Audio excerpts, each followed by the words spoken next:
मैं कमलेश मौर्य, सहायक प्राध्यापक, मुस्लिम विधि के अंतर्गत डॉबर यानी कि मेहर टॉपिक पर अपना व्याख्यान प्रस्तुत करता हूँ। आइए जानते हैं मुस्लिम विधि के अंतर्गत मेहर को। सबसे पहली हेडिंग है प्रिलिमिनरी यानी कि प्रारंभिक। इस्लाम के आविर्भाव के पूर्व अरब समाज में महिलाओं की स्थिति अत्यंत ही दयनीय थी। इन्हें भोग विलास की सामग्री और संतान उत्पत्ति का साधन माना जाता था। स्त्रियां अत्यंत ही असुरक्षित, शोषित, कुपोषित, अपमानित तथा अप्रास्थितिक थीं। इस्लाम के आविर्भाव के पश्चात हजरत मोहम्मद साहब ने कहा कि महिलाएं हमारे समाज की महत्वपूर्ण इकाई हैं। इनका अपमान नहीं सम्मान किया जाना चाहिए। इन्हें असुरक्षित नहीं सुरक्षित होना चाहिए। इनका शोषण नहीं पोषण होना चाहिए। यही नहीं, इन्हें एक सामाजिक परिस्थिति मिलनी चाहिए। इसलिए उन्होंने यह कहा कि यदि किसी महिला को कोई पुरुष पत्नी के रूप में रखना चाहता है तो उसे चाहिए कि वह उससे पहले निकाह कर ले यानी कि विवाह कर ले। और उन्होंने निकाह की 5 आवश्यक शर्तें बताईं। इसी में उनके मुख से यह भी निकल गया कि पति द्वारा पत्नी को निकाह के लिए उसके सम्मान स्वरूप उसे कुछ न कुछ दिया जाना चाहिए। यहीं से मुस्लिम विधि में मेहर की संकल्पना बदल गई। अर्थात वर्तमान में मेहर शारीरिक संबंध का प्रतिफल नहीं है बल्कि विवाह का प्रतिफल है, जो पति द्वारा पत्नी को उसके सम्मान स्वरूप दिया जाता है। नेक्स्ट हेडिंग है बी डेफिनेशन ऑफ डॉबर, मेहर की परिभाषा। विभिन्न विद्वानों ने मेहर को अपने अपने हिसाब से परिभाषित किया है, जो निम्नलिखित हैं। पहली परिभाषा है डी.एफ. मुल्ला महोदय। इन्होंने अपनी पुस्तक मुस्लिम विधि के सिद्धांत में मेहर को परिभाषित करते हुए यह लिखा है कि मेहर निकाह का प्रतिफल है। दूसरी परिभाषा है अब्दुल रहीम महोदय की। इन्होंने अपनी पुस्तक मुस्लिम विधि शास्त्र में मेहर को परिभाषित करते हुए यह लिखा है कि मेहर प्रतिफल नहीं बल्कि पत्नी के प्रति सम्मान है। नेक्स्ट परिभाषा है न्यायमूर्ति महमूद की। इन्होंने अब्दुल कादिर वर्सेस सलीमा 1886 इलाहाबाद हाईकोर्ट के मामले में मेहर को परिभाषित करते हुए यह कहा कि मेहर वह धनराशि या संपत्ति है जिसे पति विवाह के प्रतिफल स्वरूप पत्नी को देता है या देने के लिए वचनबद्ध होता है, और यदि विवाह में मेहर निश्चित नहीं किया गया है तो वहाँ पर भी कानून पत्नी को मेहर का अधिकार प्रदान करता है, क्योंकि मेहर विवाह का अनिवार्य परिणाम है। नेक्स्ट है अधिकतर मुस्लिम विधि शास्त्री क्या परिभाषित करते हैं मेहर को। अधिकतर मुस्लिम विधि शास्त्रियों का कहना है कि वह धनराशि या संपत्ति जो पति द्वारा पत्नी को उसके प्रति सम्मान प्रकट करने के लिए दी जाती है मेहर है।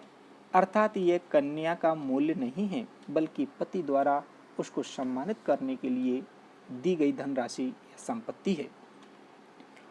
निष्कर्ष रूप में कहा जा सकता है कि मेहर पति द्वारा पत्नी को दिए जाने वाला सम्मान का प्रतीक है। यह सहवास का प्रतिफल नहीं है बल्कि विवाह का प्रतिफल है। यह या तो संपत्ति के रूप में होता है या धनराशि के रूप में होता है। संपत्ति या धनराशि के अभाव में पवित्र कुरान का पाठ कराना या एक निश्चित समय में पति द्वारा पत्नी की सेवा करना ही मेहर मान लिया जाता है। तो ये तो रही परिभाषाएं। नेक्स्ट हेडिंग है नेचर ऑफ डॉबर, मेहर की प्रकृति। आइए जानते हैं मेहर की प्रकृति को। 6 पॉइंट बनाए हैं इसके लिए। पहला पॉइंट है अनसिक्योर्ड मनी डेट, अप्रतिभूत ऋण।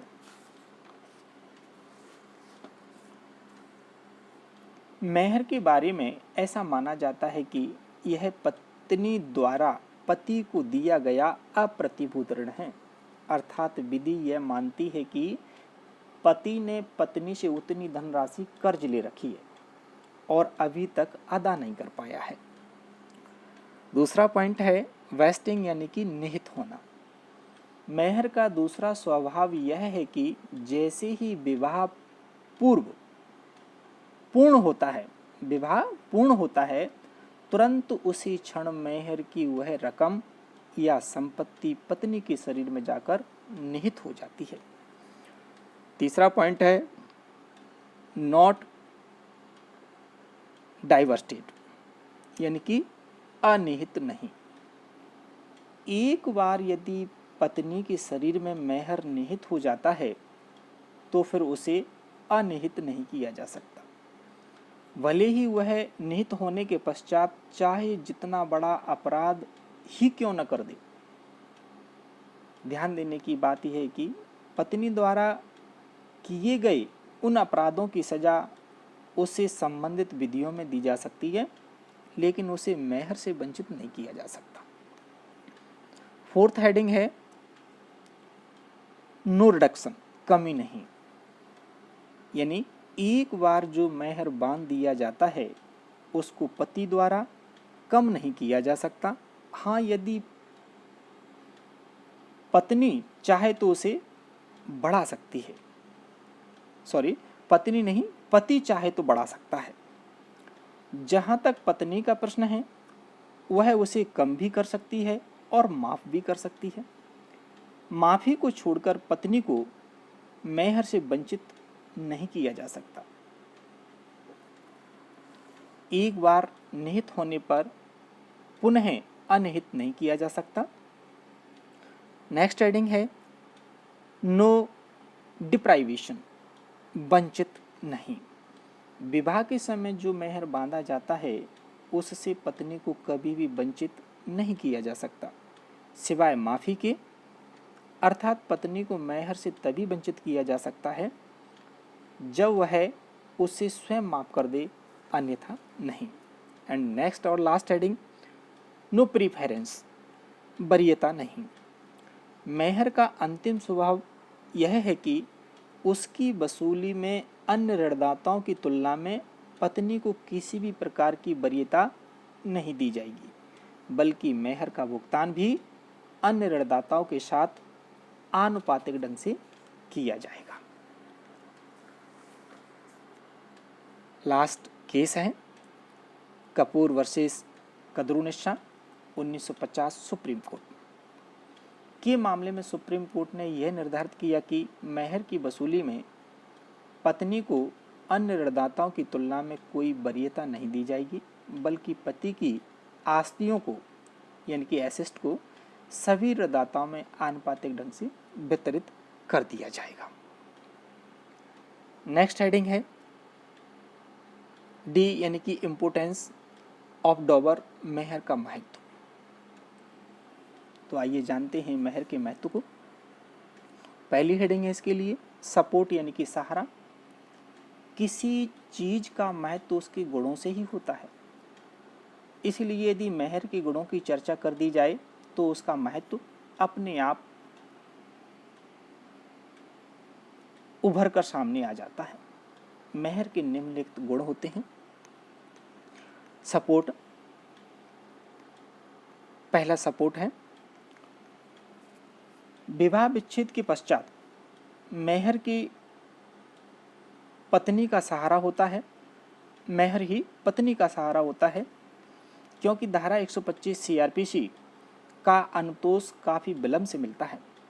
उसके लिए पत्नी के द्वारा न्यायालय में बात दायर करना होता है और इसके अंतर्गत 3 केस दिए गए हैं, बाई ताहिरा का बाद, साहबानों का बाद और जोहरा खातून का बाद। तो ये तो रहा पहला पॉइंट यानी कि सपोर्ट। दूसरा पॉइंट है मैट्रिमोनियल प्लेजर यानी कि वैवाहिक सुख। यदि मेहर तुरंत दी प्रकृति का है तो पत्नी वैवाहिक सुख प्रदान करने के पहले पति से इसकी मांग कर सकती है। और मेहर का यह दूसरा गुण है कि इसे पति द्वारा पत्नी को प्रदान कर देने पर उसे वैवाहिक सुख की प्राप्ति हो सकती है। तीसरा है रेस्ट्रिक्शन यानी कि प्रतिबंध। मेहर का तीसरा गुण यह है कि मेहर किसी भी मुस्लिम को एक से अधिक पत्नियां रखने पर रोक लगाता है, जो पवित्र कुरान की भावना है। क्योंकि मेहर विवाह का आवश्यक अंग है, इसलिए एक से अधिक पत्नियां रखने पर मुस्लिम पति पर आर्थिक बोझ पड़ेगा, इसलिए वह एक से अधिक विवाह के बारे में नहीं सोचेगा। नेक्स्ट 4th नंबर पे है कंट्रोल यानी कि नियंत्रण या अंकुश। मुस्लिम विधि में किसी भी मुस्लिम को तलाक का पूर्ण अधिकार दिया गया है, अर्थात वह पत्नी को किसी भी समय, किसी भी अवस्था तथा बिना कोई कारण बताए हुए ही तलाक दे सकता है। मुस्लिम पति अपने इस अधिकार का दुरुपयोग न करे, इसके लिए मेहर उसे नियंत्रण में रखता है। कहते हैं कि